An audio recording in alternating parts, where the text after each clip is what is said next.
এখন বিয়ে আওয়ামী লীগকে যে কারণে নিষিদ্ধ করা হচ্ছে সেটা তো একটা গণহত্যার অভিযোগে, সেটা তো লুটপাট গণহত্যা, মানে মানে মানুষের জীবন বা মানে দেশটাকে ধ্বংস করে দেওয়ার মতো একটা পরিস্থিতির কারণে। সুতরাং এখানে আওয়ামী লীগ বেনিফিট পাবে না। এবি পার্টির আমাদের দলীয় প্রতিনিধিত্ব নাই, কিন্তু আমাদের জোটের প্রতিনিধিত্ব সংসদে আছে। আওয়ামী লীগ যেরকম করেছে যে নির্বাচন পক্ষে নাইলে মানি না, আপনি দেখবেন নির্বাচনের দিন তারেক রহমানও কিন্তু এরকম একটা কথা বলেছিলেন যে ফলাফল যেন হলে আমরা নির্বাচন মানব না। কোনো একটা দলকে তো বিনা কারণে নিষিদ্ধ করলে সেটা ভালো হয় না, সেটা খারাপ হয়। আওয়ামী লীগকে নিষিদ্ধ করার জন্য তো কারণ আছে, ঠিক আছে? যেমন জামাতকে নিষিদ্ধ করার একটা দাবি ছিল, সে দাবিটা কি? সেটা ৭১ সালের তার অপরাধের বিষয়, তো সেটা তো কেউ করে নাই নিষিদ্ধ, বিএনপিও করে নাই, আওয়ামী লীগও করে নাই। লাস্টে এসে যেটা করেছে এটা তো ৭১-এর জন্য করে নাই, এটা একটা মিথ্যা অজুহাতে জামাতকে নিষিদ্ধ করেছে, যার কারণে এটা বেনিফিটটা জামাতের পক্ষে গেছে। এখন বিয়ে আওয়ামী লীগকে যে কারণে নিষিদ্ধ করা হচ্ছে সেটা তো একটা গণহত্যার অভিযোগে, সেটা তো লুটপাট গণহত্যা, মানে মানে মানুষের জীবন বা মানে দেশটাকে ধ্বংস করে দেওয়ার মতো একটা পরিস্থিতির কারণে। সুতরাং এখানে আওয়ামী লীগ বেনিফিট পাবে না আমি মনে করি, বরং আওয়ামী লীগের বিরুদ্ধে ঘৃণা তৈরি হচ্ছে, ঘৃণা তৈরি হয়েছে। বরং আওয়ামী লীগকে নিষিদ্ধ না করলেই প্রশ্ন তৈরি হতো।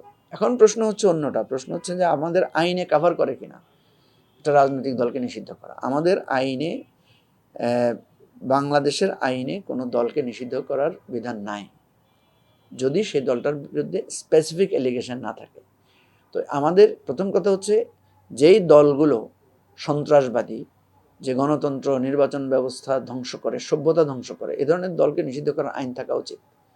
সেজন্য আমরা বলেছি আওয়ামী লীগের বিরুদ্ধে স্পেসিফিক এলিগেশনের ভিত্তিতে, তদন্তের ভিত্তিতে বিচারিক প্রক্রিয়া আওয়ামী লীগের বিরুদ্ধে ব্যবস্থা নিতে হবে। তার বিরুদ্ধে যদি গায়ের জোরে কোনো ব্যবস্থা নেওয়া হয় তাহলে সেটা কার্যকর হবে না, সেটা আওয়ামী লীগের পক্ষে যাবে। এখন আমি যেটা মনে করি, যেই ব্যবস্থাটা অন্তর্বর্তীকালীন সরকার নিয়েছিলেন যে আওয়ামী লীগের বিচার না হওয়া পর্যন্ত তার কার্যক্রম নিষিদ্ধ থাকবে, এটা আমি মনে করি ঠিক আছে। আমরা করি কি, কোনো একজন মানুষের বিরুদ্ধে যখন একটা খুনের অভিযোগ ওঠে বা কোনো দুর্নীতির বা কোনো কিছুর অভিযোগ যায়, তখন আমরা তাকে আটকে রেখে তার বিচার করি, ঠিক আছে? তো সুতরাং আওয়ামী লীগকে এটা জাস্ট একটা আটক করা হয়েছে, তার রাজনৈতিক অধিকারটাকে স্থগিত রাখা হয়েছে। বিচারের ফল পরে যদি বোঝা যায় যে না আওয়ামী লীগ দলীয়ভাবে দোষী না, তাহলে আওয়ামী লীগের নিষেধাজ্ঞা প্রত্যাহার হবে।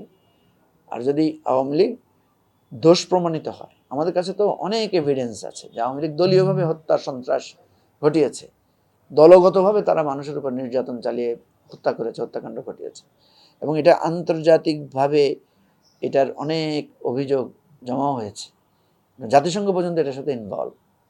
সুতরাং আওয়ামী লীগ একটা সন্ত্রাসবাদী দল, খুনের দল, লুটপাটের দল হিসেবে পরিচিতি পেয়েছে। এটাকে আইনানুগ প্রক্রিয়ায় আওয়ামী লীগের বিরুদ্ধে ব্যবস্থা নিতে হবে, এটাই আমাদের দাবি। প্রথম কথা হচ্ছে যে আমরা তো জোটগতভাবে নির্বাচন করেছি, আমরা ইলেকশন করেছি ৩টা আসনে, কিন্তু বাকি ৩০০ আসনে তো আমরা জোটকে সাপোর্ট দিয়েছি, মানে ১১ দলকে সাপোর্ট দিয়েছি। তার মানে হচ্ছে ১১ দলীয়ভাবে সংসদে আমাদের প্রতিনিধিত্ব আছে, ঠিক আছে? আমরা যে ৩টা আসনে জোটের সমর্থন নিয়ে ইলেকশন করেছি সেখানে আমরা জিততে পারি নাই, এটা সত্য। যেমন এনসিপি ৩০টা আসনে অংশগ্রহণ করেছে, সেখানে তারা তো ২৪টা আসনেই তারা জিততে পারে না। জামাত আরও বেশি আসনে ইলেকশন করেছে, তারা তো আরও বিশাল আসনে তারা জিততে পারে না। এখন পরাজয় মানেই যে তার প্রতিনিধিত্ব নেই, বিষয়টা এমন না। হ্যাঁ, আমাদের যে ৩টা আসনে ইলেকশন করেছি সেখানে আমরা অনেক ভোট পেয়েছি, কিন্তু আমরা জিততে পারি নাই। সেটার অনেকগুলো কারণ আছে। যেমন আমার আসনে দেখা গেছে যে ব্যাপক সন্ত্রাস করা হয়েছে, আমাকে পর্যন্ত আটকে রাখা হয়েছিল একটা ভোট কেন্দ্র। আমার যিনি প্রধান নির্বাচন পরিচালক ছিলেন তার গাড়ি ভাঙচুর করে তাকে তার জীবন নাশের মতো পরিস্থিতি তৈরি করা হয়েছে। তো যাই হোক, আমরা তো তারপরে নির্বাচনের ফলাফল মেনে নিয়েছি। আমাদের বক্তব্য হচ্ছে যে আমরা নতুন দল, আপনি যেটা বলেছেন আমরা পুরানো দল, আমরা পুরানো দল না, আমরা মাত্র ৪-৫ বছর বয়সে একটা দল আমাদের, ঠিক আছে? এনসিপি ভালো করেছে, কারণ এনসিপি একটা গণ অভ্যুত্থানের নেতৃত্বের সামনের সারিতে যারা ছিল তারাই এনসিপির নেতৃত্বে আছে এখন। ফলে তাদের প্রতি মানুষের, তরুণদের প্রতি মানুষের একটা আকাঙ্ক্ষা, আগ্রহ বেড়েছে। তারা জুলাই আন্দোলনের সম্মুখ সারিতে ছিলেন, এই নানা ফ্যাক্টরগুলো এখানে কাজ করেছে। আমরা যেটা মনে করি এবি পার্টির আমাদের দলীয় প্রতিনিধিত্ব নাই, কিন্তু আমাদের জোটের প্রতিনিধিত্ব সংসদে আছে।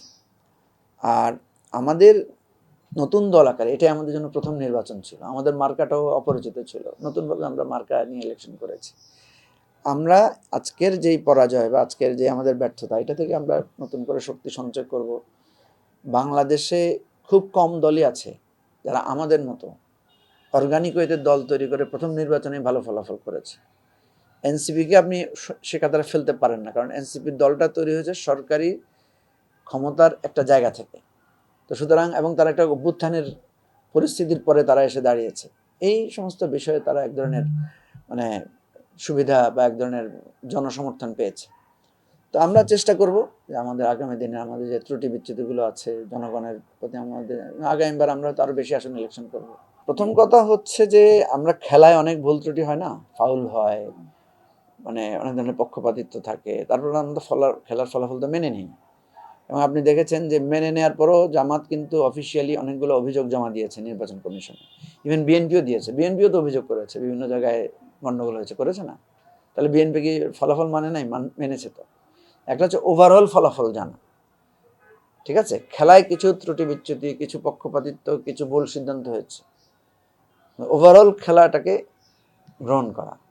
আমি যেটা মনে করি নির্বাচনে বাংলাদেশে 100% শুদ্ধ নির্বাচন বাংলাদেশে এখনো হতে পারছে না, নানা অসুবিধার কারণে। ত্রুটি বিচ্যুতি সত্ত্বেও নির্বাচন যেটা হয়েছে আমরা সেটাকে ফলাফলটা মেনে নিয়েছি। কিন্তু আমরা যে সমস্ত অভিযোগগুলো দিয়েছি, যেমন আমার আসনের ব্যাপারে কিন্তু আমি রিটার্নিং অফিসার বরাবর অভিযোগ দিয়েছি, কোনো ব্যবস্থা গ্রহণ করা হয়নি, নেওয়া হয়নি। এখন বিএনপি ক্ষমতার জোরে সেগুলোর ব্যাপারে কোনো পদক্ষেপ নিচ্ছে না। আমরা যদি কখনো সুযোগ আসে এই জিনিসগুলোকে আবার আইনের আওতায় আমরা আনার চেষ্টা করব, আমরা তোলার চেষ্টা করব। কারণ ফৌজদারি অপরাধ কখনোই তামাদি হয় না। তো সেই জায়গা থেকে আমি যেটা বলবো যে প্রতিবাদও করতে হবে, আবার গণতান্ত্রিক প্রক্রিয়া সেটাকেও চালু রাখতে হবে।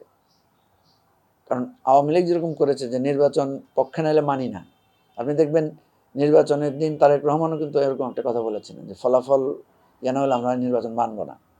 তো এইটা জামাত বা 11 দলীয় জোট যেটা করে নাই, যে তারা অভিযোগ দিয়েছে নির্বাচন নিয়ে নানা সমস্যা তো এখনই উঠে আসছে। আপনি দেখেন মন্ত্রীরাই বলতেছে যে তারেক রহমান গিয়ে ট্রফি নিয়ে আসছেন, তারেক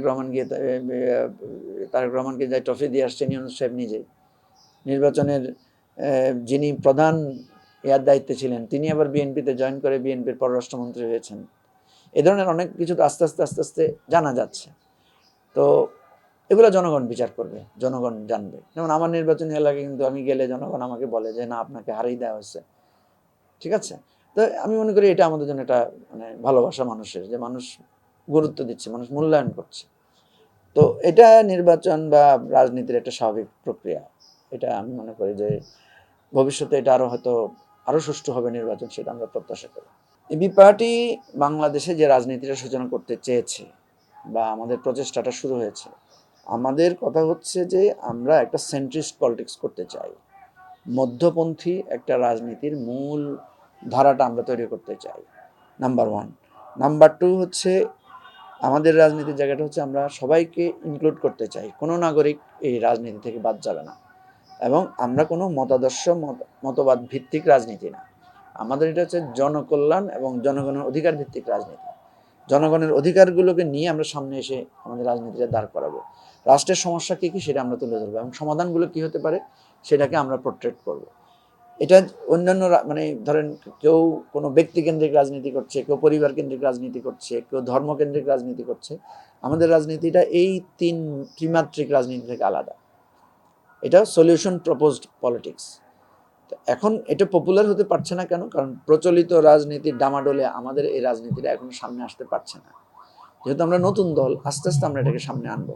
আমরা যদি কোনো একটা পার্টিকুলার জায়গায় নির্বাচনে জিততে পারি, ধরেন একটা সিটি কর্পোরেশন বা কোনো একটা জিতলাম, সেখানে আমরা আমাদের এই মডেলটা স্থাপন করব। তখন এটা মানুষ বুঝবে যে এই এবি পার্টির রাজনীতিটা হচ্ছে এই ধরনের সলিউশন বেসড পলিটিক্স।